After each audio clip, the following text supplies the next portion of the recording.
जय महाराष्ट्र मित्रांनो, स्वागत आहे तुमचं या मराठमोळा चॅनलवरती, ज्यामध्ये आज आपण बघणार आहोत की BSc AI नंतर तुम्हाला किती सॅलरी मिळतात. जर तुम्ही BSc AI करण्याचा विचार करत आहात किंवा करत आहात, तर त्यानंतर तुम्हाला किती सॅलरी मिळते, तर तेच आपण आज बघणार आहोत. तर चला व्हिडिओला सुरू करूया.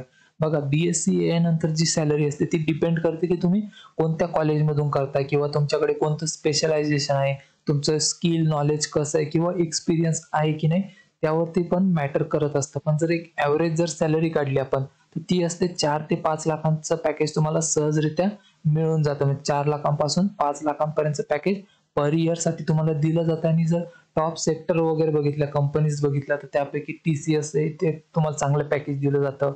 इन्फोसिस आहे, त्यानंतर विप्रो कंपनी आहे, त्यानंतर कॉग्निझंट आहे. तर अशा कंपनी तुम्हाला चांगलं पॅकेज देतात. यामध्ये तुम्हाला जर एक्सपिरियन्स असेल, तर तुम्हाला यापेक्षा जास्त म्हणजे जवळपास 8 लाखांपर्यंतचं पॅकेज सहजरित्या मिळून जाऊ शकतं. त्यापैकी HCL कंपनी सुद्धा आहे, त्यानंतर Flipkart आहे किंवा IBM आहेत. या कंपनी सुद्धा तुम्हाला चांगलं पॅकेज देतात. आणि याच्या रिलेटेड जर काही क्वेश्चन किंवा डाऊट असेल, तर कमेंटमध्ये नक्की कळवा. मी त्याचा पण रिप्लाय तुम्हाला नेहमी देत असतो.